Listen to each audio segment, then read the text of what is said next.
Bom dia, então.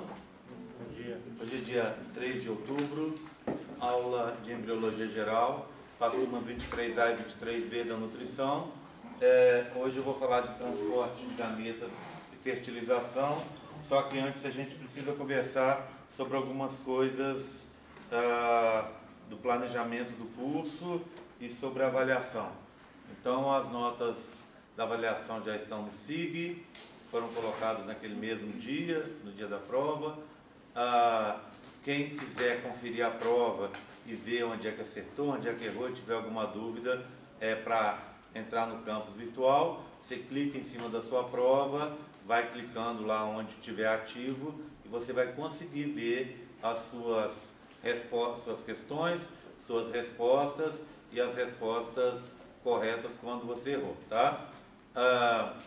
Nós temos então, essa parte está toda certa, só vai faltar agora saúde. Colocar controle de frequência lá no SIG, que eu devo fazer ainda essa semana, ou no mais tardar no início da semana que vem, tá bom? Só lembrando que nós temos uma recuperação, que ela estaria marcada para o dia 6, não é isso? A recuperação não vai rolar no dia 6, certo? Não vai rolar no dia 6, porque a gente vai coincidir exatamente com a eleição, ok? Então tem algumas pessoas que vão viajar, então eu vou estar até por aqui, mas como temos algumas pessoas que vão viajar, eu vou passar essa recuperação para a semana sem ser a que vem a seguinte, porque lembrando que a semana que vem é a semana, como a gente chama aqui, do saco cheio, não é isso? E nessa semana a nossa aula vai ser dada no campus virtual. Aqui está constando que é embrião bilaminar e trilaminar. A gente está algumas aulas atrasadas, tá? Por causa das coisas que aconteceram aí, dos atrasos aí de Milho. Hã? Seminário do milho. O negócio do milho que teve aí, outras coisas, então a gente está um pouquinho atrasado, tá? Então, mas não fiquem preocupados, o que vai acontecer é que talvez na semana que vem, talvez não, certamente na semana que vem, a gente não vai ter essa aula que está marcada aqui, que é bilaminar e trilaminar. A gente vai ter uma outra aula no campus virtual. Então, quarta-feira que vem a gente não tem aula aqui, a gente tem aula pelo campus virtual. E no retorno, eu dou uma conferida se vocês têm alguma dúvida e a gente toca para frente, tá combinado? Então, semana que vem a gente não vai se ver. E, portanto, semana que vem não tem a recuperação. A recuperação vai ser na semana seguinte. Do feriado? Após o feriado. Após o feriado. Não é isso? Estou falando, certo? Hoje é dia 3, dia 10 é a semana do feriado, e dia 12 eu acho que é uma quinta, sexta-feira, não é isso? Mas já que o 10 já é a prova normal. O que tem uma coisa a ver com a outra? Estou falando da recuperação. Estou falando da recuperação, né? Então a recuperação, o que vai acontecer? A sua recuperação a recuperação primeiro é para quem não foi bem de nota. Pronto. A pessoa tem que se preparar, né? Ela vai se preparar, ela já estudou, ela vai ter que estudar de novo para ela poder fazer a prova. E eu não vejo isso como uma coisa que atrapalha a outra prova. Outra história. Então, se você vai fazer, a prova seria agora, na semana que vem. Então, já se prepare para como se fosse fazer semana que vem. Então, você tem a semana inteira que vem para você estudar, e aí, na outra semana, você cuida da prova 2. Tá combinado? Tá? Bem, a prova 2, ela está marcada para o dia 20, não é isso? Tá? Então, a gente vai ter uma prova antes, que é essa de recuperação. Muito provavelmente, essa prova vai ser no meio de semana à noite, tá? Eu vou marcar um horário à noite para a gente fazer, para sair do sábado, tá bom? Se eu conseguir marcar certinho a data, eu aviso para vocês. Para fazer a prova, algum problema, gente? Para fazer a prova de recuperação, existe uma coisa que sempre rolou, que é fazer os esboços dos modelos, tá? Vocês vão vir, a monitora está ali, né? Vocês vão vir, vão vir na monitoria, vão fazer o desenho do modelo. Então você vai pegar um modelo, não é esse aqui, né? Vamos supor que fosse. Você pega o modelo, pega uma folha de caderno, faz o desenho seu lá, vai colorir se quiser. Se não colorir, você vai só indicar as cores. E principalmente o que eu preciso mais é que você indique o nome das estruturas.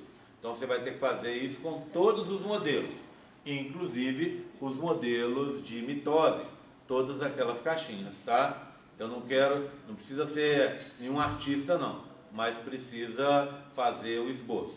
Tem alguns modelos, aliás vários, que já foram desenhados.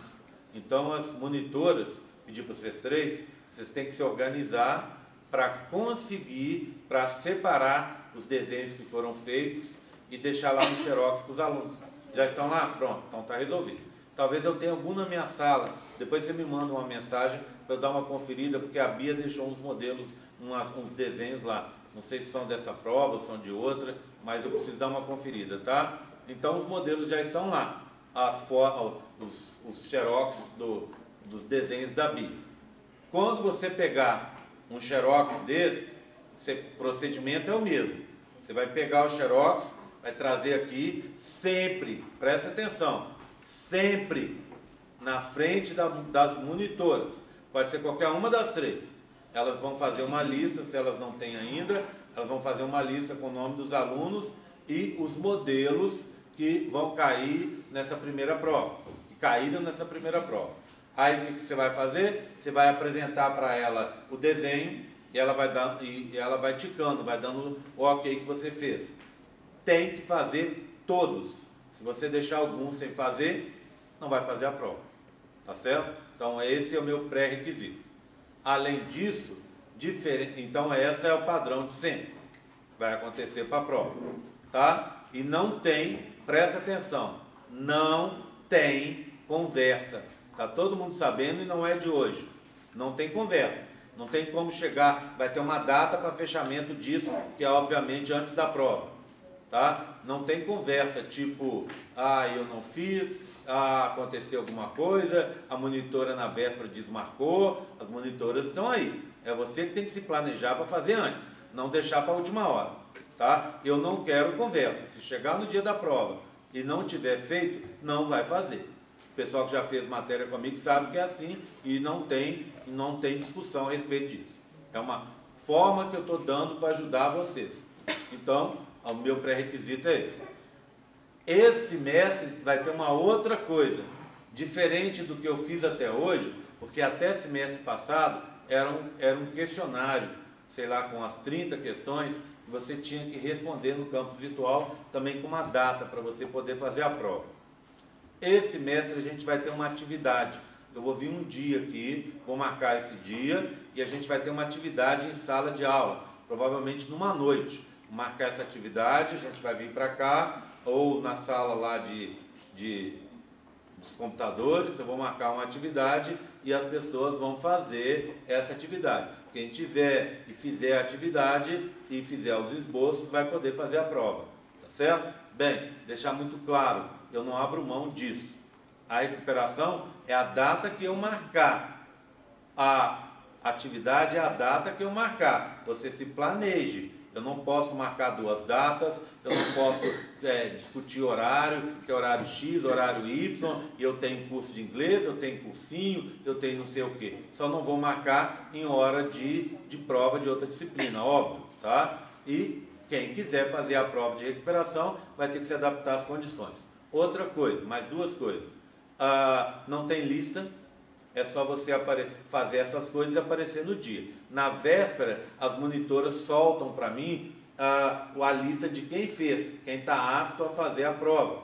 Aí você vai chegar, vai fazer a prova e é uma prova substitutiva. Então significa que você, ao fazer a prova, é a nota dela que vale, para mais ou para menos. Também com isso não tem discussão. Não tem, achei que ia bem na prova de recuperação e fui mal, e aí mantém a nota anterior. Não existe isso. Tá? Não perca seu tempo me pedindo isso, porque não vai rolar. Tá? Outra coisa, quem perdeu a prova por motivo justo e conseguiu o abono, vai poder fazer. Você perdeu a prova e não tem motivo, tá, para ter perdido a prova, quais são os motivos? Todos aqueles motivos que dão recuperação de atividade. Lembra? Hoje em dia você tem o abono de falta, que não me interessa, tá? Mas você tem um abono, algumas possibilidades que você vai lá nas pró-reitorias, entrega lá, e aí as pessoas dão para você uma recuperação de atividades, tá? Você perdeu e aí vai poder fazer as atividades do dia. Atividade do dia é a prova, tá bom? Então quem perdeu, a única forma de não ficar com zero é isso. Só lembrando, a prova substitutiva, ela faz quem quer. Ela é, nesse sentido, optativa. Se você está com 50, 52, 54, 58, 59, você pode fazer. Se você não quiser fazer, é problema seu. Mas lembre-se, essa nota você não vai recuperar, tá? É a nota que tem, que vai ficar para o final. Você vai poder recuperar 2, vai poder recuperar 3. Mas na prova 3, só vale o valor da prova 3, tá? Por falar em valores, lembrando que aqueles vídeos, esse vídeo da semana que vem, também conta o ponto, né? Tem data. Não tem essa história também, eu perdi a data e agora você amplia o prazo para mim. Isso não existe. O vídeo vai estar aberto por um tempo suficiente para você fazer, tá? Inclusive vai estar aberto no horário da aula, até o horário da aula da semana que vem. Então, se você não tem espaço nenhum na sua agenda, faça no horário da aula, que é o horário que vai estar aqui. Semana que vem, não sei como é que vai estar o esquema na UFLA, mas se estiver funcionando, as monitoras nesse horário de aula, vou ver com elas se elas vão poder, pelo menos alguma delas, estar aqui na sala, tá? Para monitoria. E aí, nesse horário, elas vão dar monitoria para o pessoal de recuperação e para o pessoal, obviamente, da prova 2. Eu tenho os modelos da prova 2. Eu posso adiantar? Claro que pode. Você já pode vir antes da prova 2 e fazer tudo. Não precisa esperar a nota da prova 2 para você poder fazer a recuperação, tá? Acho que é isso. Tudo bem? Alguém está com uma dúvida? Fala. Quem vai fazer porque perdeu tem que fazer aqueles pré-requisitos também? Olha, não, tá? Não. Mas eu acho que você deveria fazer, que ajuda, tá? Ajuda bastante. Não vou te cobrar, mas se você quiser fazer, vai ser bom. Vai ser bom para você, porque dá um reforço, mais do que uma revisão, tá? Oi. Eu mandei uma mensagem. Sim, a prova, ela está... então, esse assunto acabou, né? A prova, algumas pessoas notaram, as pessoas mais observadoras, que fizeram algum tipo de prova lá, que tem uma questão que não foi avaliada. Essa questão que não foi avaliada, era uma questão que foi desconsiderada, vamos dizer assim, zerada. O que aconteceu com essa questão? É uma questão que tratava de um assunto que, apesar de eu ter falado aqui, eu falei muito pouco. Então, o que acontece? Eu peguei eu acho que era vasectomia, não é isso? E o que eu fiz? Essa questão, se você olhar, eu só anotei durante a prova, e ela estava lá. Então, o que eu fiz? Peguei essa questão de vasectomia, para não ter que fazer muito fuzuê, eu peguei ela e fiz ela valendo 0. E peguei as outras e aumentei a pontuação das outras. Então significa, se você acertou de vasectomia, é 0 que você ganha. Se você errou, é 0 que você ganha. Ou seja, a nota dela não interfere na nota da prova, tá? Os outros pontos foram distribuídos para as outras questões. Então, está valendo exatamente a mesma coisa, só que as pessoas ficaram com 11, tá? Ficaram com 11. Se for algum outro caso específico, depois a pessoa me mostra, tá? Me mostra que eu explico, estou aí para isso mesmo, eu explico o que aconteceu, a gente tira as dúvidas, tá? Sem nenhum problema. É uma prova que não é grande, mas são vários tipos de prova, a gente trabalhou com 6 tipos de prova, vezes 12 questões, são muitas provas, né? São 72 questões diferentes que foram colocadas lá. Então, se acontecer algum erro, você me avise, que eu dou uma conferida. Se for justo, eu considero. Se não for justo, tá? Eu vou falar para vocês a mesma coisa que eu falei semestre passado para algumas pessoas que vieram questionar algumas coisas. Vale o que está na aula, tá? Foi dado na aula, não tem discussão, tá bom? A aula gravada e colocada no YouTube, ela serve para te proteger as coisas para que eu não dê uma coisa e cobre outra lá, e serve para me proteger também. Não adianta você virar e falar assim, ai, isso aí não foi dado. Está lá na aula, pode abrir lá, assistir a aula que está lá, tá? Por isso que eu sempre digo, assista a aula que foi gravada, é a sua chance de rever as coisas, porque nem todo dia a gente está bem, nem todo dia a gente está prestando atenção, e mesmo que a gente esteja bem prestando atenção, às vezes é interessante dar uma revisão numa aula que você tenha tido mais dificuldades. Pergunta. Sobre os vídeos que serão postados no campus, vai ser aquele esquema de pergunta e resposta ou não? Do mesmo jeito, tá? Então vai ser esquema de pergunta e resposta. Eu vou, muito provavelmente, colocar um vídeo de contracepção lá, tá? Esse vídeo de contracepção foi dado pelos meus alunos da medicina aqui no período passado. Ou, se eu optar, eu vou colocar um vídeo de uma aula gravada de um outro professor lá do meu departamento, que gravou aqui pra gente, que é o Lucas. Eu vou ver qual que ficou melhor e vou colocar esse vídeo. O que vai acontecer? É matéria da prova, tá? Tudo bem? Esse vídeo é matéria da prova, inclusive. Por isso que depois, ou não sei se na aula seguinte, ou no momento antes da prova 2, no momento certo, a gente vai ter falar sobre esse assunto, fazer uma revisão, mas é uma revisão mais rápida, de meia hora talvez, sobre esse assunto, só para eu tirar as dúvidas, tá? Então você tem que assistir o vídeo, responder as perguntas para ganhar um ponto, senão não adianta. Tá combinado? Tá? Dúvidas específicas sobre algum assunto, eu tenho uma questão que eu fiquei na dúvida, a gente olha depois, tá? Professor, eu não entendi muito bem por que não vai ter aula na semana que vem, porque a gente... Não vai ter aula porque não está marcado, eu não marquei, tá? Eu iria viajar, mas eu não vou mais. No meu planejamento não precisou da aula, mas é o planejamento que eu fiz no começo. Se as pessoas torceram as coisas aqui e não fizeram, tiraram a sala da gente e não deram outra sala, foi um outro problema que aconteceu depois. No meu planejamento inicial, a aula da semana que vem não era necessária, tá? Bem, normalmente nesse período eu viajo todo ano. Esse ano, por acaso, eu não vou viajar, tá? Eu vou estar aqui. Então, eu poderia dar aula. O meu problema é que alguma pessoa que tenha olhado o planejamento, essa pessoa resolva viajar e aí eu não posso fazer nada, tá? O que a gente pode fazer, aí sim, a gente pode fazer uma outra alternativa. Se por acaso eu estiver aqui, aí eu vou avisar vocês, a gente pode ter aula na quarta-feira aqui e alguém que for viajar, assista a aula e faça o questionário depois, tá? Então eu vou olhar meu planejamento, isso é uma coisa muito boa, porque como a gente está atrasado e eu não vou viajar mesmo, já está decidido, tá? Eu resolvi fazer uma viagem melhor no final do ano e agora em outubro eu não vou viajar. Então, se por acaso eu tiver tudo certinho, eu aviso vocês, aviso assim, ó, vamos ter aula sim. Aí quem quiser vir assistir, assiste a aula. Quem não vier assistir, faz a atividade, assiste a aula e faz a atividade da aula, porque vai ser uma aula que vai valer ponto de qualquer forma, tá? Então, deixa isso aí até uma boa coisa, deixa eu só ver o que eu posso fazer semana que vem, porque como eu não vou viajar, na verdade eu acabei optando até por fazer uma viagem pequena.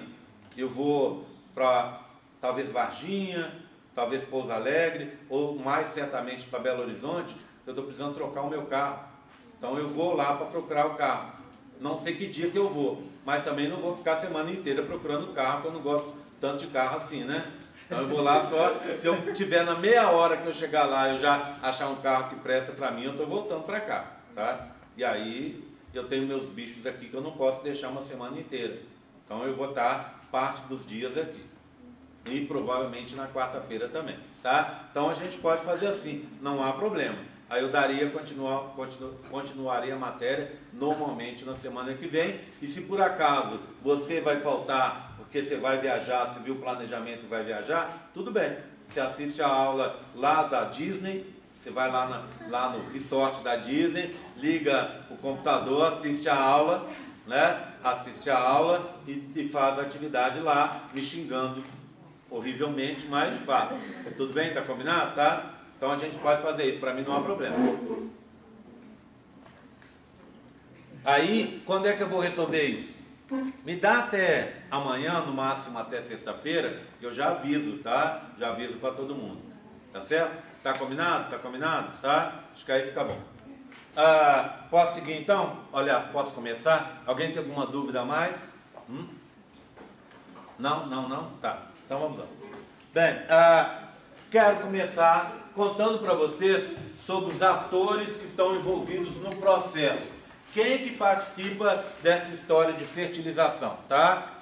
O primeiro deles a gente não precisa nem gastar muito tempo, que é o folículo ovariano, né? Já conversamos bastante sobre ele. Essa é a parte do folículo que vai ser liberada, ovocitada. Bem, tá aqui. É o ovócito 2 parado em metáfase 2. Só vai sair daí se tiver fecundação. Envolto pela zona pelúcida, que é formada por glicoproteínas, ZP1, ZP2, ZP3, que agora a gente vai aprender melhor sobre ela e vai ver o papel dela na fecundação, e por esse monte de células aqui do lado de fora, ó, que é a corona radiata. A gente tem 20 a 30 camadas de células aqui. Só que essas células, repara, cada pontinho desse é uma célula, ó, só que tem uns espaços mais escuros, tá vendo? Por que esses espaços mais escuros? Porque a matriz extracelular é abundante e bem gelatinosa. Então, à medida que esse folículo vai passando ali pela tuba uterina, ele vai perdendo essas células. Quando ele chegar lá no útero, para implantar, ele já não vai ter quase célula nenhuma, tá? Tudo bem? Então, o espermatozoide, o que ele tem que fazer? Atravessar tudo isso para conseguir fecundar o ovócito 2, certo? Bem, o outro componente do processo é o espermatozoide, né? Eu tenho ele aqui, ó, para mostrar para vocês. Bem, o espermatozoide é a menor célula em volume do corpo humano. Ela é muito pequena, a gente vai ver aqui hoje. Então a gente diz que esse espermatozoide é basicamente um veículo de transporte. Ele serve para transportar o material genético masculino até a ampola, onde vai acontecer a fecundação, certo? Bem, como ele é muito pequeno e é um veículo de transporte, ele não tem nada que seja a mais. Ele não tem nenhum excesso, certo? Se você for olhar, o tamanho de um espermatozoide, o volume ocupado por um espermatozoide, é equivalente ao volume de um núcleo de uma célula. Lembra da história? Que é 90% citoplasma, 10% núcleo. Então, só para vocês terem ideia do tamanho, um volume ocupado por um espermatozoide. Ou seja, o espermatozoide, ele é 10% do volume de uma célula padrão. Muito pequeno, né? Se eu for olhar o espermatozoide, eu vou ver que ele é subdividido, né? Ele é subdividido nas seguintes regiões. 90% dele, daqui para cá, ó, essa parte verde aqui, ó, que vocês estão aqui, nessa parte verde, ela é a cauda, tá? Cauda. Bem, por que você vai pensar aí? Espermatozoide, eu sempre aprendi que ele tem flagelo. Sim, ele tem flagelo, mas o flagelo fica dentro da cauda. Qual que é a diferença de flagelo e cauda? O flagelo é essa partezinha aqui, ó, componente da cauda. Esse azulzinho aqui, tá vendo, ó? Tudo bem? Então, em volta, rodeando o flagelo, você vai ter um monte de proteínas aqui, ó, certo? Que algumas delas têm a ver com a própria movimentação, o controle dessa movimentação. E pelo lado de fora, tanto aqui, ó, olha, quanto aqui, tá vendo o pontilhado? O corte do pontilhado é esse aqui. O corte desse pontilhado é esse aqui. Então, por fora você vê o quê? Você vai ver a presença de uma membrana plasmática, tá? Então, é um flagelo envolto por proteínas e membrana plasmática. Por isso é incorreto a gente chamar aqui, igual a gente chama com bactérias, que tem um flagelo nu, não é? Só o flagelo.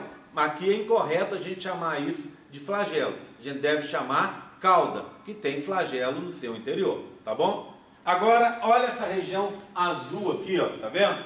Essa região azul, ela é o que a gente chama compartimento intermediário. Nela existem mitocôndrias no arranjo helicoidal.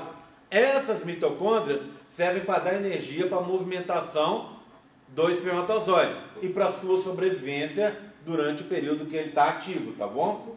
Bem, por último, essa última região aqui de amarelo é a cabeça do espermatozoide. Na cabeça do espermatozoide, você tem os seguintes componentes. Primeiro, um acrossomo, tá vendo? Acrossomo. O que seria esse acrossomo? Aqui indicado de vermelho. Ele é a união de vários lisossomos. O que são lisossomos? Aquela organela celular que tem enzimas digestivas no seu interior. Tudo bem? Então, os lisossomos são produzidos lá no complexo de Golgi, vão se unir e formar um lisossomo gigante, que a gente chama capuz acrossômico ou acrossoma, e que é importante para que o espermatozoide atravesse a zona pelúcida, tá?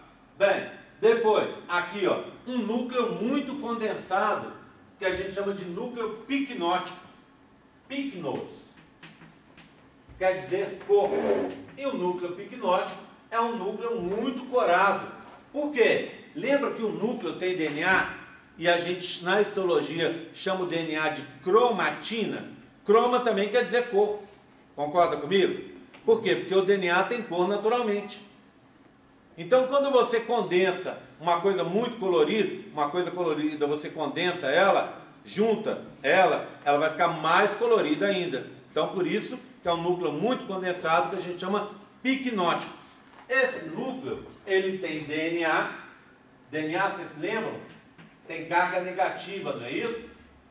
E vai ter umas proteínas que a gente chama de protaminas.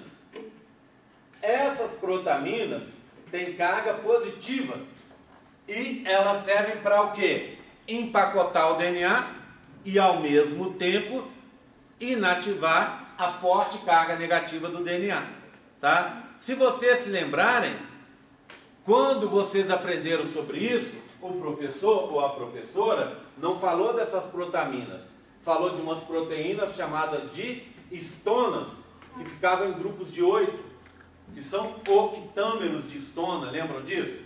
Também as histonas têm carga positiva, só que as histonas, por serem maiores, elas empacotam o DNA, mas elas permitem a leitura do DNA. As protaminas não.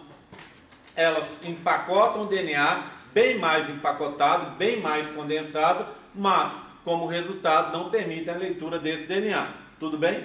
Então, para você condensar o DNA no núcleo picnótico, foi necessário retirar as histonas e substituí-las pelas tais das protaminas. Então, está aqui o núcleo, tá? Além desse núcleo e do acrossomo, então, núcleo picnótico, acrossomo, além dessas duas coisas, você vai ter um corpo ou corpúsculo basal. O corpo ou corpúsculo basal, ele nada mais é de uma coisa, ele é a mesma coisa que vocês aprenderam outro dia, que é o centrosomo. Lembra do centrosomo? É a união de duas organelas, que a gente chama de centríolos, não é isso? Para que serve esse centrosomo aqui? E por que ele não se chama centrosomo e se chama corpúsculo basal? Porque centrosomo era o local, vocês aprenderam lá para a primeira prova, lembra? Era o local onde surgiam as fibras do fuso. E o corpúsculo basal, ele é o local onde vai surgir o flagelo, tá? Então, ele vai ficar aqui atrás do núcleo, aqui embaixo. Deixa eu ver se eu consigo tirar. Isso aqui está um pouco complicado para tirar. Bem, não quer sair não, deixa quietinho, tá? Ok? Então você tem a frente de vermelhinho, aqui, ó. De vermelhinho aqui na frente, ó. O acrossomo, de laranja, o núcleo picnótico, e atrás do núcleo, se você, aqui eu vou passar o modelo para vocês verem, vai ter o tal do corpo basal, da onde vai surgir o flagelo, que atravessa isso aqui tudo e vai continuar pela cauda fora. Tudo bem? Tranquilo? Então, você passar, passando lá no fundo, você passa para cá, por favor. Tá? Todo mundo entendeu? Então, posso continuar? Então, oi. Intermediário, onde estão as mitocôndrias, tá? Olha aqui, ó. Compartimento ou peça intermediária. Tá bom? Onde fica o centrosoma? Atrás do núcleo? Atrás do núcleo, aqui ó, mais ou menos. Olha ele aqui ó. Ele está chamado de centríolo proximal, mas é um par de centríolos. Lembra? Centríolo fica sempre aos pares. Então seria um centrossomo. Só não chamamos de centrossomo porque não vai surgir a fibra do fuso mitótico aqui. E sim o flagelo que segue dele e vai para trás. Olha aqui ó, vindo aqui para trás. Tá vendo? Ó, passa aqui por dentro. Tá? Ok? Mais alguma dúvida? Posso seguir? Então vamos lá, hein? Vou falar agora do transporte de gametas propriamente dito, tá? Para falar desse transporte de gametas, eu queria começar assim. Repara bem. Essa... Tá torto, não tá? Ou será que eu que estou vendo torto? Tá torto, né? Graças a Deus que não sou só eu. Aí, o que vocês acham? Um pouquinho? Aí.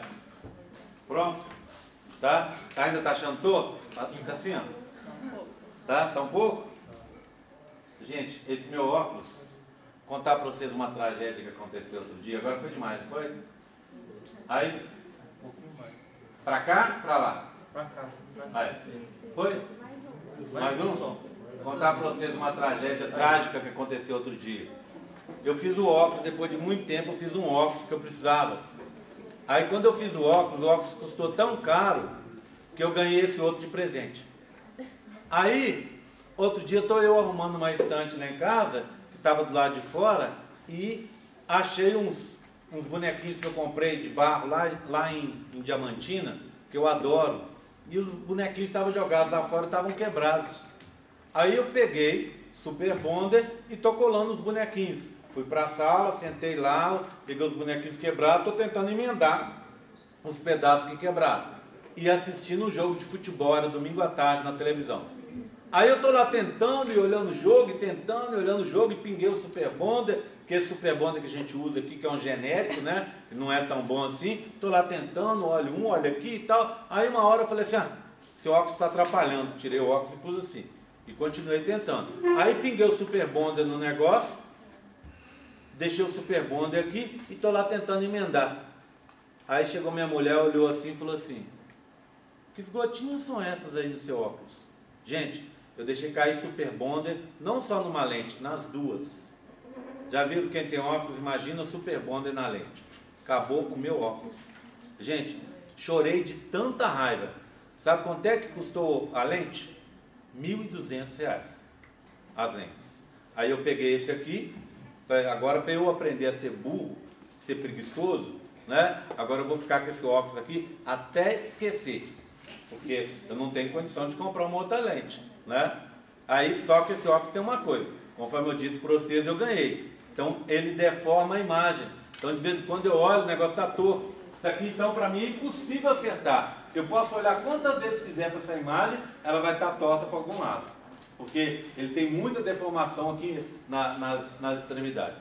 Bem, então voltando ao assunto para a gente encerrar.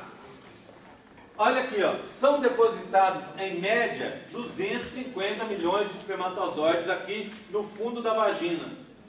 Quando você observa lá no corpo do útero, caiu para 100 mil. Quando você observa no istmo aqui, ó, caiu para 3 mil. E quem vai fecundar mesmo está em torno de uns 50 a 100 espermatozoides só, que vão conseguir, na realidade, alcançar o ovócito 2 aqui na ampola para efetivamente participar da fecundação, da fertilização. Repara a perda. Quando a gente fala 250 milhões e passa para 100 mil, você pode fazer uma ideia simplista e falar, nossa, 100 mil é muita coisa.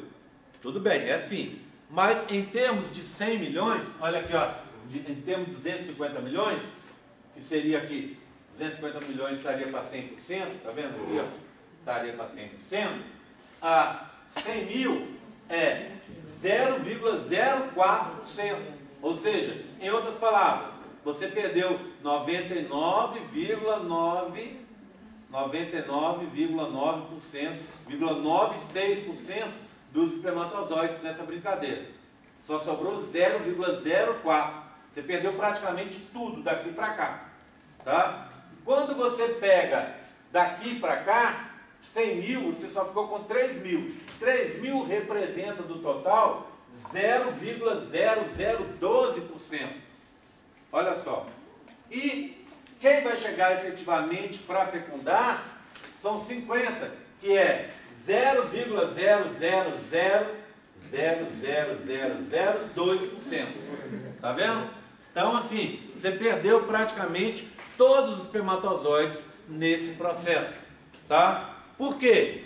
Porque o útero aí é um local extremamente inóspito, e isso a gente vai ver hoje, tá? Mas, apesar disso, eu vou mostrar nas aulas de hoje que, apesar desses problemas, a gente consegue fecundar. Há uma chance de fecundação se o casal tem relações frequentes, ou seja, pelo menos dia sim, dia não, né? Há uma chance de 10% de fecundação, ou seja, de gravidez por ciclo. Ou seja, no final das contas, em um ano, se o cara não tiver nenhum problema de fertilidade, a menina também não, ela vai estar grávida, tá? Ok? Tudo bem?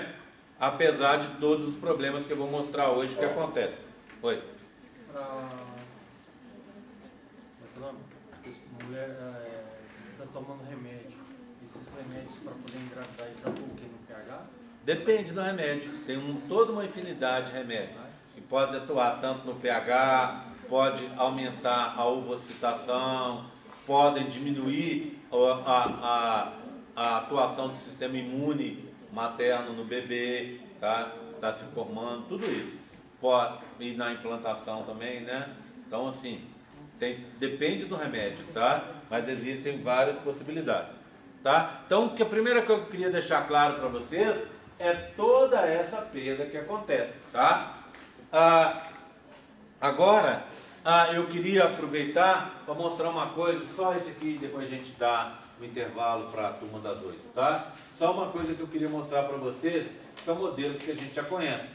Qual que é o caminho seguido pelos nossos espermatozoides? Eles são produzidos aqui, lembra-se? Nos túbulos seminíferos. Do túbulo seminífero, ele atravessa e vai para os túbulos retos. E vai para a rede testicular. E vai para os ductos eferentes. E vai para o epidídimo. Cabeça, corpo e armazenado na cauda.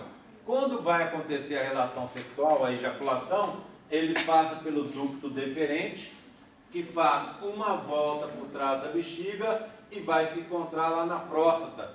Esse ducto deferente na próstata encontra com o ducto que veio da vesícula seminal, formando um ducto pequenininho aqui, que é o ducto ejaculatório. Esse ducto ejaculatório, ainda dentro da próstata, vai se encontrar na uretra, vai se encontrar com a uretra. E essa uretra segue pelo pênis. Aqui na base do pênis você tem essas azulzinhas aqui, que são as bulburetrais ou glândulas de Cooper, né? Que vão contribuir para a formação desse sêmen. Aí o espermatozoide é depositado aqui, ó, no fundo da vagina, no comecinho do útero. Aí ele atravessa, aqui tem um tampão, não é isso? Um tampão de muco. Ele atravessa o tampão mucoso cervical, que é essa região cérvix do útero, cai para o corpo, vai para o fundo, entra pela tuba. Vai na tuba, essa é a região intramural, não é? Ou junção útero-tubária, vem para o istmo e a fecundação acontece aqui na ampola. Então, região, ele entra por aqui, né? Região junção útero-tubária ou intramural, istmo e ampola. É aqui que vai acontecer a tal da fecundação, que é o assunto de hoje, tá? Eu não estou muito me importando em mostrar esses modelos, são modelos que vocês, obviamente, já conhecem, são modelos da prova anterior. O Ricardo falou uma coisa e que é importante. A filmadora, ela pega uma imagem, vamos dizer assim, tortinha, deformada igual ao meu óculos, né, nas extremidades, e é uma imagem, vamos dizer assim, genérica, né, no sentido de que não consegue fazer o zoom para as coisas que estão aqui, tá? Então, na hora de estudar, você vai pegar a aula, vai ouvir a aula e vai pegar a apresentação. Então, você abre a apresentação no seu computador e vai vendo a aula aqui, de forma que você tem acesso às duas coisas, tá bom? Tá? Tá combinado? Não? Senão fica difícil, porque nem sempre ela tem qualidade para mostrar pequenos detalhes que estão aqui atrás. Combinado? Tá? Eu vou depois começar falando dos principais componentes do esperma para a turma 23A e para 23B. Então, vamos fazer a chamada e a gente dispensa os alunos da 23B, tá? E dá um intervalinho para os da 23A tomar um café. Só um segundo, vou desligar.